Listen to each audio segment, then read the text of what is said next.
고자라니! 내가 고자라니!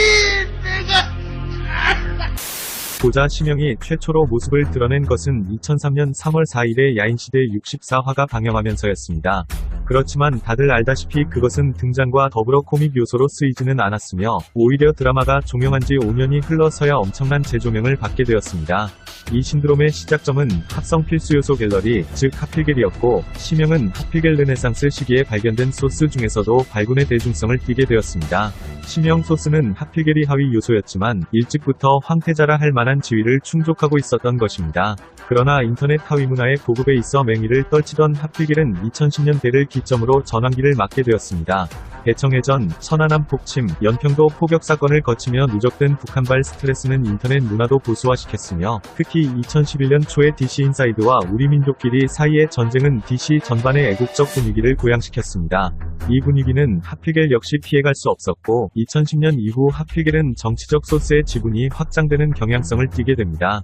이러한 정치성의 개입은 결과적으로 하필겔의 분열적인 결과를 초래했습니다. 어따 대고 신성한 우리 영예의 불주리아 정도는 누구나 웃어넘길 수 있었지만 노골적인 고인들이 비었던 운지나 지역 혐오를 내비쳤던 2호성 소스는 필연적으로 분란을 예비하고 있었습니다. 그리고 이는 결과적으로 하필겔 전체의 역량과 대중성을 침식시키게 되었습니다. 비유하자면 하필겔에서 정치적 소스의 지분이 커져가는 것은 로마 제국이 말기에 접어들수록 게르만족의 지분이 커져간 것과 비슷한 현상이라고 볼 수 있습니다. 게르만족의 유입이 로마 제국의 군사력 유지에는 도움이 되었을지 모르지만 결과적으로 제국의 통합을 해치고 제국의 멸망까지 초래했던 것처럼 하필겔에서의 정치적 소스의 확대는 재미라는 측면에서는 하필겔이 역량을 이어갔을지는 몰라도 그 범용성을 서서히 떨어뜨렸고 마침내 하필겔이 몰락에 이르는 첫 발판을 마련했습니다. 그리고 하필겔이 총하였던 심영물에 있어서는 이가 고대 세계의 종언에 해당됩니다. 2010년대 초반부터 하필겔은 쇠만기의 로마 제국이 보일 법한 루트의 쇠락을 겪게 됩니다. 분탕 종자들의 권력화로 생태계의 건전성이 파괴되었고 합성물들의 질적 저하 가운데 새로운 필수 요소의 개척이 난항을 겪었으며 정치적이고 자극적인 요소의 득세로 기존의 많은 소스들이 사장되고 파급력을 잃게 되었습니다. 그런데 숱한 소스들의 몰락 가운데 심영 소스는 여전히 질적 전환을 거듭하고 있었다는 것을 유념해볼 필요가 있습니다. 한 예로 오늘날 심영물 서사에 있어 중요 축을 담당하는 폭발은 하필겔이 난세에 해당하는 2011에서 12년에 걸쳐 확립된 것이었습니다. 이는 심영 소스가 갖고 있는 자생적 잠재력을 보여주는 한 단서입니다. 어찌되었든 하필겔이 갖고 있던 권위와 파급력은 2012년 정도를 기점으로 뚜렷한 화해를 보이게 됩니다. 로마 제국의 몰락 와중에 제국 내 게르만족들이 서고트 왕국 등 독자적인 세력으로 떨어져 나갔듯이 하필겔 내 정치적 합성물은 MC 무련이라는 독자적 문화로 이행되어 친흥 세력인 일베저장소 등으로 편입되어 갔습니다. 심영물 역시 이러한 무정부 상태에서 떨어져 나간 하필겔의 유산으로 이 시기에 심영물은 뚜렷한 터전 없이 방황하는 모습을 보이게 됩니다. 그 흔적은 TV플, 유튜브, 네이버 블로그 등에 산재되어 있습니다. 하필겔이라는 기존의 거점을 잃어버린 심영물은 이곳저곳으로 흩어지는 디아스포라 시대를 맞게 되지만 결국 가장 적합한 장소는 유튜브였다는 것이 추후에 드러나게 됩니다. 그 예로 현재 많이 남아있지 않은 고대, 중세의 심영물을 가장 잘 보존하고 있는 곳은 바로 유튜브입니다. 2010년대에 유튜브가 이룩한 성장은 가공할 만한 것이었고 국내에서도 TV플과의 경쟁에서 완전히 승리했으며 네이버 블로그는 개개인의 SNS에 가깝다는 점에서 파급력에서 뒤떨어졌기 때문입니다. 유튜브 심영물의 초기 역사는 하필겔과 맞물려 전개되는 형태로 시작했습니다. 하필겔이라는 본진에서 성공을 거둔 작품이 있으면 유튜브에도 업로드하는 형태로 일종의 기록 보존소 내지 백업 장소로서 기능한 것이 유튜브 심영물의 시초였습니다. 그런데 하필겔이 확실히 쇠망의 징후를 보이게 되자 유튜브 심영물은 독자화의 조짐을 보이게 됩니다. 다시 말하자면 하필겔이 아니라 유튜브에만 업로드하는 심영물들이 등장하기 시작한 것입니다. 이렇게 하여 심영물의 마뭇기 혹은 중세라고 할 수 있는 2012에서 15년에도 유튜브에서 심영물의 명맥은 이어지게 됩니다. 내션스의 문해자동차 봉봉, 반달곰의 허니버터칩이 먹고 싶은 심영, 억맨의 전기인간이 된 심영, 이면오리의 신음일 심영 등은 이 시기의 작품들이었습니다. 특히 반달곰의 허니버터칩이 먹고 싶은 심영은 심영물이 수적으로 많지 않았던 2014년의 데이트를 치고 순식간에 주요 심영물 중 하나로 안착했는데 이는 심영이라는 과거의 소재가 최신 이슈를 다루는 데에 있어서도 유효함을 입증하는 중요한 수학이었습니다. 그렇지만 이 시기에는 숱한 합성 소스 중 심형이라는 소재에 집중하고 그 독자적 가능성에 주목하는 움직임은 뚜렷하게 감지되지 않습니다. 중세 심형물의 특징은 제작자들이 합성물 장인이었지 심형물 장인으로서의 아이덴티티를 보이지 않았다는 것입니다. 제작자들은 느리, 고승덕, 기철이 등등의 신흥 소스를 다루면서 심형물을 병행했을 뿐 심형물에 천착하거나 이를 확장시키려는 시도는 보이지 않았습니다. 무엇보다도 심형물은 과거의 유산이라는 이미지가 강했고 현재성을 갖는 컨텐츠로서의 인상은 희박했기 때문입니다. 이렇듯 심형은 가끔 과거의 영광을 환기시키는 정도의 감초 같은 소재로 활용되다 그 생명력을 마감할 운명이었습니다. 그런데 중세 말기로 갈수록 이 과거의 산물이었던 심형 소스가 더 현란하게 재해석되고 나아가 비전형적인 심형물이 등장하는 양상마저 나타납니다. 이러한 변화의 배후에는 두 명의 아티스트가 자리하고 있었습니다. 레션스와 얽매는 훗날 범람하게 될 심형물 장인 중에서도 하필겔이 당사자였다는 점에서 특수한 위상을 차지하고 있습니다. 그러나 이들이 활동한 시점은 이미 하필겔이 전성기를 지나 그 동력을 잃어갈 무렵이었습니다. 하필겔에서의 숱한 분란 속에서 이들도 유튜브의 개인 채널을 마련하게 되는데 이 시기에 유튜브는 주목받는 매체이긴 했어도 오늘날과 같은 초대형 시장까지는 아니었습니다. 따라서 이들의 유튜브 활동의 시작은 소박한 것이었습니다. 하필겔 유민으로서 시작한 이둘의 채널은 하필겔 말기의 요소들과 정신을 강하게 간직하고 있었습니다. 유튜브에서 개진된 그들의 합성물들은 2010년대에 발굴된 소스들을 재활용하고 확장시키는 데에 주력했고 심형 합성물은 그러한 작품들 중 일부를 이루고 있었습니다. 그런데 레션스의 시도들 중에서 돌출적인 시도가 감지되기 시작하는데 룸메드인 리듬시대 미와웨이와 여공들이 너의 죽음을 기다리고 있어가 그것입니다. 이는 심형이 등장하지 않는 순수 야인시대 에피소드만을 소스로 했다는 점에서 생소한 시도였는데 그 주인공은 각각 미와 경보와 개코였습니다. 이전의 모든 심형 합성물들은 64화와 65화를 활용한 것이었고 가끔 124화가 쓰여서 김두한의 우물투척이나 죽음을 삽입한 사례가 한두 번 있는 정도였습니다.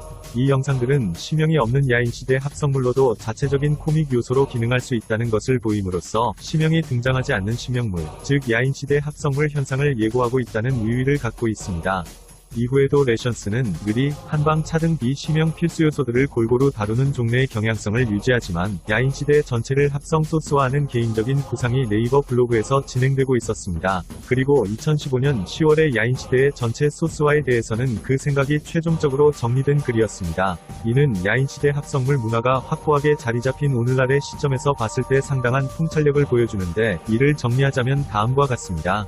야인시대는 지금까지 발굴된 64에서 65화 외에도 지나치기 힘든 기발한 소스들을 보유하고 있으며 일본의 유기왕 브로리 소스와 같은 대형 합성 소스로 자리잡을 잠재력을 갖고 있다. 심형 부분을 제외한 야인시대의 다른 장면들이 활용된 시도가 산발적으로 있었지만 그것이 완전한 소스화에 성공하지 못한 것은 지속적인 활용이 이루어지지 못했기 때문이었다. 따라서 꾸준한 합성물을 통해 본격적으로 야인시대의 소스화를 이룩하며 그리하여 2018년에는 야인시대 종영 15주년을 기념하는 합작을 제작하는 것을 기대해볼 수 있을 것이다. 다시 말하지만 폭발전야가 제작되기 3년 전이 글이었습니다. 이 계획은 심형물의 재부름이라는 것이 요원해 보였던 시기에 나온 것임을 감안했을 때 상당히 원대하며 일견공상적인 것이었지만 결과적으로 2018년에 다다라서는 이 글에 제시된 목표를 모두 성공적으로 달성할 수 있을 만큼 야인시대 합성물 팬덤이 대형화되어 있었습니다. 제갈량의 천하삼분찌개가 처음엔 허황된 소리처럼 보였지만 결국 현실화되었듯 레션스의 계획도 종국에 성공한 자기실현적 예언이었던 것입니다. 레션스의 구상의 첫 단계에 해당한다고 할 수 있는 심형물은 며칠 후 나타났는데 정전기를 잘 타는 체질이 된 상하이조가 바로 그것입니다. 여기서는 야인시대 64에서 65화를 제외한 영상들이 기존의 심형물 요소와 결합했는데 야인시대 59화와 69화 그리고 영화 미지왕이 그것이었습니다. 미지왕은 상하이조 역의 조상기 배우가 주연으로 나온 괴작 영화였는데 이를 계기로 바리바리짱이나 글러브 등 야인시대의 희귀 배우들이 나오는 영화들도 소스로서 주목을 받게 됩니다. 그리고 한 달 후에 나온 심형 어머니의 팔순잔치는 야인시대 80화를 사용하여 형사양반이었던 이정재를 36 코미디언으로 설정한 작품으로 백마스킹 음원과 다른 회차에서의 대사 음원을 다양하게 동원하여 합성함으로써 굉장히 완성도 높은 단편으로 자리잡았습니다. 2달 후에 나온 김두한의 노예시장은 훨씬 더 완성도가 높아진 실험작이었습니다. 64에서 65화 외에 쓰인 야인시대 에피소드가 무려 12편에 달하는데 이 독자적인 장면들이 심영물의 서사 속에 위화감 없이 녹아들어감으로써 야인시대의 방대한 소스들이 심영이란 한정적 주제를 수식하는 데에 무리가 없음을 입증해낸 것입니다. 또한 심영물의 전통적 캐릭터가 아닌 전혀 별개의 인물인 이승만을 최초로 주연급 소스로 활용한 작품이기도 한데 그의 명언인 어림도 없다. 암은 여기서 첫 선을 보이게 됩니다. 또한 당시 막 개그 영상으로 인지도를 얻고 있었던 김두한의 4달러 협상 장면이 최초로 심영물에 활용된 기념비적 작품이기도 합니다. 더불어 124화에서의 김두한의 최후 장면이 활용되었는데 이 장면이 쓰인 것은 심영물 최초의 일은 아니었지만 이 작품을 계기로 하여 김두한의 최후 장면은 심영물의 서사 속에서 유기적으로 쓰이기 시작합니다. 총평하자면 김두한의 노예시장은 이미 현대적 심영물의 표본을 보여준다 해도 과언이 아닌 미래의 심영물의 방법론이 집대성된 역사적인 작품이었던 것입니다. 이러한 레션스의 일련의 실험들은 1492년에 콜럼버스에 의한 신대륙 탐사에 비견할 만한 의미를 지니고 있습니다. 콜럼버스의 탐사들은 즉각적으로 스페인 제국의 부를 가져다주지는 않았지만 당시 유럽인들의 세계관을 비약적으로 확장시켜 결국 해양제국의 탄생을 촉발시켰습니다. 식민지 개척이 유럽인들의 부를 팽창시켰다면 그간 알려지지 않았던 야인시대 회차들의 탐사 및 개척은 심영물의 서사를 결정적으로 팽창시켰습니다. 그렇게 함으로써 심영물은 이전처럼 64에서 65화가 범주로서 주어져 있던 시기로부터 돌아올 수 없는 강을 건넜다 할 정도로 질적으로 전혀 달라진 양상을 띠게 됩니다. 레션스가 이러한 미지의 세계로의 탐사를 진행할 동안 유튜브 심영물을 양적으로 확산시킨 제작자들은 엉맨과 반달곰이었습니다. 레션스는 작업 주기가 길고 제작 속도가 빠르지 않은 제작자였으므로 이 둘이 유튜브 심영물을 계속 생산함으로써 지속적으로 화두에 올려놓지 않았다면 유튜브 시스템상 레션스의 변혁 역시 부각되지 못한 채 묻혀버렸을 것입니다.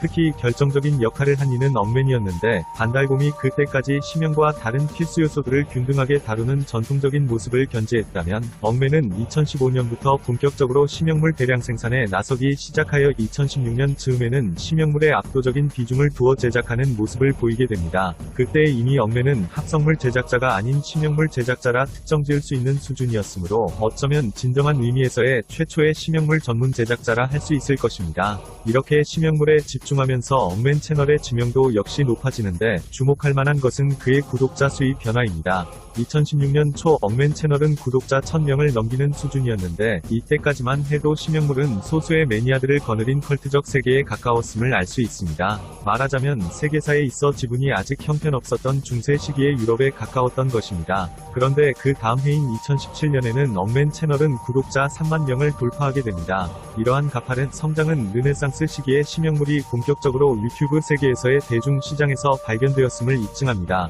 그리고 그 발판을 마련한 이는 2016년에 걸쳐 가장 다작의 심영물을 내놓았던 엉맨이었습니다. 엉맨의 무르익은 창작 능력을 보여주는 예는 여러가지 이상한 심영 모음집입니다. 댓글로 리퀘스트를 받아 별의별 상황에 심영을 구현하는 이 시리즈는 3편까지 진행되었는데 이는 어떠한 상황에 심영이라도 만들어낼 수 있는 엉맨의 자신감을 보여주고 있습니다.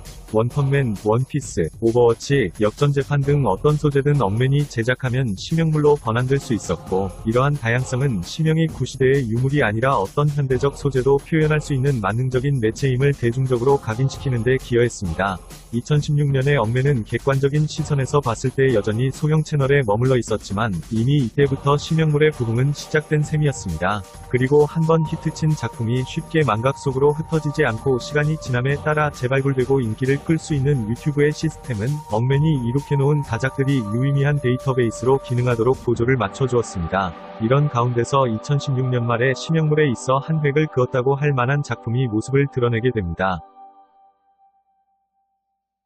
레션스의 치명, 아버지의 원수는 김두한의 노예시장 이후 18간 침묵을 지키던 레션스가 내놓은 작품이었습니다. 이 작품으로 레션스 개인의 명성이 높아진 것은 물론 심영물 전반의 인지도가 대중적으로 부활했다고 봐도 무방한데 굉장히 실험적 색채가 강한 작품이었음에도 불구하고 엄청난 조회수를 끌어모았기 때문입니다. 이 작품은 당시로선 상당히 이질적인 작품이었는데 13분이 넘는 파격적인 길이는 물론이고 절반 이상을 64에서 65화가 아닌 생소한 부분으로 채워넣는 등 보수적인 대중의 취향을 거스를 만한 요소로 점철되어 있었기 때문입니다. 그런데도 즉각적인 대성공을 거둔 것은 레션스의 실험적 시도가 대중의 지지를 받을 만큼 설득력을 가졌기 때문입니다. 사실 2016년 말부터 심형이 없는 야인시대 부분들에 대한 주목이 본격화되고 있었음을 주목할 필요가 있습니다. 2016년 하반기에 등장한 신인인 손익은 완성도는 미비하지만 독특한 합성물들을 선보였는데 이는 야인시대 2부 초창기의 에피소드들을 활용하여 심형물에 살을 붙인 결과물들이었습니다. 엉맨 역시 2016년 11월부터 야인시대의 다른 장면들을 실험적으로 도입하기 시작하는데 김두한의 흔한 정신패배와 특급 게스트를 초청한 심형은 심형물과 관계없는 인물이었던 시라소니를 도입했다는 의의가 있습니다. 이 작품들은 무릎 꿇는 김두한과 노래 부르는 시라소니를 조명했는데 이 두 장면들은 후일 모두 필수 요소화됩니다. 그리고 위사양반의 15년 전 과거 이야기에서는 위사양반과 용모가 닮은 박용직을 위사양반과 동일인물로서 조명하기도 했는데 박용직이 독자적 캐릭터로서 어느 정도 구축된 오늘날에는 나올 수 없는 시도일 것입니다. 의외로 알려지지 않은 심형의 등장 장면에서는 64에서 65화 이외의 심형 등장 부분들을 정리했는데 공산당원복이나 환자복을 입지 않은 심형의 모습은 이때부터 사람들에게 알려지기 시작합니다. 이런 예들은 2016년 말부터 전통적 심형물에서 벗어난 인물들에 대한 확장 시도가 감지됨을 보여준다고 할 수 있습니다. 비유하자면 근세의 유럽 국가들이 해양 탐사를 통해 신형토를 개척한 것과 비슷한데 야인시대 전편에 대한 탐사는 이 당시에는 실험적 행보였지만 오늘날에는 심형물 메이커들의 필수적 소양처럼 굳어지게 되었습니다. 내션스의 심형, 아버지의 원수는 이런 흐름 속에서 나온 최초의 장편 심형물이었습니다. 13분이 넘는 길이는 그동안 단편에 머무르던 심형물의 기본 공식을 파괴하는 것이나 다름없었습니다. 이러한 장편물은 필연적으로 서사적인 구성의 시나리오를 필요로 합니다. 64에서 65화에서의 심형물의 요소만으로는 이러한 서사적 구성을 지탱할 수 없지만 야인시대의 다른 에피소드들을 동원하면 가능했던 것입니다. 내션스는 이 최초의 장편물을 다룸에 있어 우선 김두한이 공산당에게 원한을 갖게 되는 맥락을 밝히는 데에 큰 비중을 할애했습니다. 박용직의 풍로, 정진영과의 결별, 반공청년단 활동이라는 야인시대 2부 초반의 서사는 결과적으로 이 작품을 통해 처음으로 대중적으로 인지되기 시작되었다 해도 과언이 아닙니다. 그리고 이는 64에서 65화에서 벗어난 야인시대 에피소드들에 대한 관심을 증폭시키는 계기가 되었습니다. 정진영이 죽을 때 쏘지 말라고 비굴하게 외치는 장면은 사실 76화의 장면에 69화의 음원만 합성한 것임에도 불구하고 한동안 정진영의 최후로서 적지 않게 알려져 있었다는 사실은 야인시대의 재확산에 있어 이 작품이 가졌던 막강한 영향력을 방증한다고 할 수 있습니다. 또한 훗날 심형물의 주요 모티브 중 하나가 되는 김좌진의 환영이라는 요소가 결정적으로 이 작품에서 모습을 드러내었습니다. 이 비장한 장면이 코믹한 대사와 결합된 것은 큰 효과를 불러일으켜서 이후 김좌진의 환영이 수십 가지 패러디를 낳게 되는 요인을 제공합니다. 한편으로는 유명한 궁예의 기침소리의 음원들이 김두한의 대사에 효과적으로 합성되었는데 이는 별개의 영역으로 여겨지던 태조환건과 심형물의 콜라보에 대해서도 훌륭한 선례를 제공하였다고 할 수 있습니다. 결과적으로 이 작품은 그때까지의 심형물 중 가장 많은 조회수를 획득하며 화제의 영상으로 자리잡게 되지만 그 질적인 충격파는 훨씬 컸다고 할 수 있습니다. 이 영상은 야인시대의 다른 에피소드들을 차용하여 심형물의 지평을 확대하는 내션스의 방법론이 최종적으로 확립된 것이었는데 그 방법론은 내션스뿐만 아니라 다른 아티스트들에게로 전파된 것입니다. 한 예로 장편 심형물을 결정적으로 발전시키게 되는 시네인 코코퍼는 이 작품에서 심형물 창작의 계기를 얻었다고 증언하고 있습니다. 스트라빈스키의 봄의 제전 초연 이후 유럽 음악계에서 급속도로 난해한 음악의 비중이 늘어났듯이 이 작품 역시 결정적으로 하나의 경향성을 낳았다고 볼 수 있는 것입니다. 총평하자면 당시의 기준에서 역대 최고의 심형물이라는 엉맨의 평가는 이 작품의 완성도와 영향력을 생각해보았을 때 결코 과장이 아니라고 할 수 있습니다. 그리고 손익의 경우 여기에 프리퀄 영상 2편을 추가하여 트릴로지로 구성하기도 했습니다. 이제 심형물에 있어 신형토의 개척은 일종의 근대화처럼 거부할 수 없는 흐름으로 자리잡혔고 타 심형물 제작자들에게까지 영향력을 미치고 있었습니다. 그리고 이는 2016년 말을 심형물 르네상스의 원점으로 설정하게 하는 논리적 흐름을 구성합니다. 그렇다면 왜 심형은 부활했을까요? 찬란했던 필수 요소들의 몰락 가운데 왜 심형은 중세라는 암흑기를 거쳐 살아남는 데에 성공했을까요? 심형물이 타 필수 요소와 달리 가지고 있는 미덕으로서 제기되는 요인들 중 결정적인 것은 역시 서사적 전개가 가능하다는 점일 것입니다. 즉, 빨갱이 짓을 한 심형을 단죄하기 위해 김두한이 찾아오고 불쌍한 심형은 목숨을 건지기 위해 비굴하게 처신하지만 결국엔 폭발당한다는 기본 서사가 이미 정립되어 있는 상황이었고 이러한 확고한 서사가 기본 플랫폼으로 작용했기에 2016년 이후로도 수백 가지의 변주를 거쳐도 고갈되지 않는 잠재력을 발휘했던 것입니다. 그렇지만 이 심형물의 기본 서사가 그냥 거저 주어진 것은 아닙니다. 심형물 르네상스가 고대 심형물에 큰 빚을 지고 있다고 말할 수 있는 이유는 고대 심형물의 시기 때 하필겔 내에서 여러 시도 끝에 심형물의 방향성이 최종적으로 정립되었기 때문입니다. 이는 2016년에 반짝 떠올랐지만 순식간에 망각되고 덜어는 조롱의 대상으로까지 떨어진 디오니소스 소스를 보면 알 수 있습니다. 어쩌면 디오니소스 소스 역시 올림포스 가디언 21화를 적극 활용하여 너 때문에 흥이 다 깨져버렸으니까 책임져 이상의 대형 밈으로서 자리잡을 수 있었을지도 모릅니다. 그리고 실제로 SNL 코리아에서는 올림포스 가디언의 다른 에피소드들도 활용하는 확장적 시도를 보이기도 했습니다. 그러나 결국 디오니소스 소스는 사장되고 말았는데 이를 적극적으로 재생산하고 활용하는 주체가 대중 사이에서 나타나지 않았기 때문입니다. 심형물도 첫 시작은 디오니소스만큼이나 굉장히 협소했습니다. 2분 정도에 이르는 내가 고자라니 절규가 유행 당시의 필수 요소로서의 기본 형태였고 상하이조나 심형의 어머니 등은 따의 인지도도 없었습니다. 야인시대는 심형의 재발굴 당시의 기준으로도 옛날 드라마였고 심형은 그 중에서도 스쳐 지나가는 인물 수준이었으니 중앙극장 습격 에피소드에 대해 기억하는 이들은 거의 없었기 때문입니다. 그런데 하필겔 르네상스의 절정기 한가운데에 던져진 심형 소스는 적극적으로 탐구의 대상이 되었고 그 결과 김두한, 상하이 조 등의 원년 멤버들도 완벽히 필수 요소화되었습니다. 그리고 내가 고자라니를 활용한 단순한 음원 합성과 게이 소스와의 연계 등의 단발적 활용 시도들을 거쳐 점차 서사적 전기를 띤 상황극이 주도권을 얻기 시작하여 하필겔 쇠락기이던 2010년대 초에는 폭파리 엔딩의 기본 골격으로서 확고하게 자리잡힌 것입니다. 이렇듯 심형물의 서사적 뼈대는 하루아침에 이루어진 것이 아니었고 이는 심형물이 기나긴 중세를 거치고 나서도 순식간에 그 힘을 회복할 수 있을 만큼 엄청난 잠재력으로서 내재되어 있었습니다. 다시 말하자면 심형물 르네상스의 맹하는 이미 상당 부분 고대 심형물 시기의 역동적인 발전으로 형성된 오래된 미래였던 것입니다. 이렇듯 심형물 르네상스의 발현의 한 축이 그 탄탄한 뿌리였다면 또 다른 한 축은 강력한 신흥 요소들과의 접합이었습니다. 2015년 무렵 궁예의 기침소리와 김두한의 4달러 협상 장면은 이미 저명성을 얻은 상태였고 이는 심형물과 마찬가지로 모두 김영철 배우라는 공통적 기반을 갖고 있었으므로 언젠가는 연계될 만한 잠재력을 안고 있었던 것입니다. 특히 4달러는 강력한 변수였는데 기존의 심형물과 동떨어진 야인시대 84화에 자리한 이 장면으로 인해 심형물과 야인시대 전편과의 상호작용이 촉진되었다고 할 수 있습니다. 결과적으로 레션스의 실험이 성공한 이후 2017년 심형물 르네상스의 시기에는 심형물과 4달러물이 모두 야인시대 합성물로서 서로 분간이 되지 않을 정도로 융합이 이루어졌습니다. 이 둘이 서로 별개의 밈이었다는 것을 떠올려보면 심형물의 신형토 개척은 놀라우리만큼 순조로웠던 것입니다. 이렇게 해서 심형물 르네상스의 발현 조건에 해당하는 퍼즐 조각들은 모두 맞추어졌습니다. 그리고 강력한 신진 아티스트들의 등장으로 상징되는 2017년은 본격적으로 심형물 르네상스의 원년으로서 각인되게 됩니다.